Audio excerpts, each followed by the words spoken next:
Hi guys, இன்றைக்கி என்ன பார்க்க போகிறோம்? சூப்பரான ஸ்வீட்டான ஒரு கேரளா ஸ்டைல் அப்பம் தான் எப்படி செய்யலாம் பார்க்கலாம். பச்சரிசி ஒரு கப் எடுத்திருக்கேன், 5 ஹவர்ஸ் ஊற வச்சு எடுத்திருக்கேன். அது கூடவே ஹாஃப் கப் சாதம் ப்ளஸ் 3 ஏலக்காய், கொஞ்சமாக உப்பு போட்டு நல்லா மைய அரைச்சி தனியாக எடுத்து வச்சுருக்கேன். இந்த பக்கம் ஹாஃப் கப்பும் வெல்லம் எடுத்திருக்கேன். வெல்லத்தை நல்லா கரையை மட்டும் விடுங்க. கரைஞ்சதுக்கப்புறம் தூசியெல்லாம் ஃபில்ட்ரு பண்ணிவிட்டு நம்ம அந்த மிக்ஸ் பண்ணி வச்சுருக்கிற மாவோட சூடோடு போட்டு கொஞ்சம் கொஞ்சமாக கிளறிடுங்க.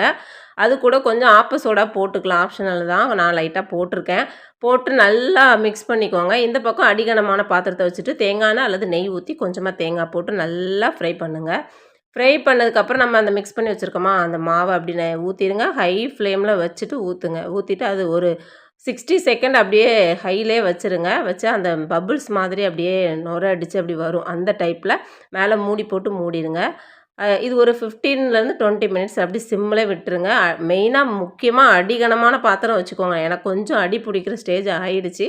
ஸோ மற்றபடி டேஸ்ட்டெல்லாம் செம்மையாக சூப்பராக தான் இருந்துச்சு. இப்போ ரெடி ஆயாச்சு. இப்போ வெந்துருச்சான்னு பார்த்தா சூப்பராக வெந்துட்டு ஆற விடுங்க. அப்படியே ஆற விட்டதுக்கப்புறமா ஒரு தட்டில் அப்படியே ட்ரான்ஸ்ஃபர் பண்ணிவிட்டு அப்புறமா அதை கட் பண்ணி எடுத்து சாப்பிட்டு பார்த்திங்கன்னா சாஃப்டாக அப்படி கொலன்னு செம்மையாக ஸ்வீட்டாக செம்மையான ஒரு ஸ்நாக்ஸ் ரெடி ஆகிடுச்சு. நீங்களும் செஞ்சு பார்த்துட்டு எப்படி இருக்குன்னு சொல்லுங்கள். பிடிச்சிருந்தா லைக் பண்ணுங்கள், ஷேர் பண்ணுங்கள், சப்ஸ்கிரைப் பண்ணுங்கள். Bye guys.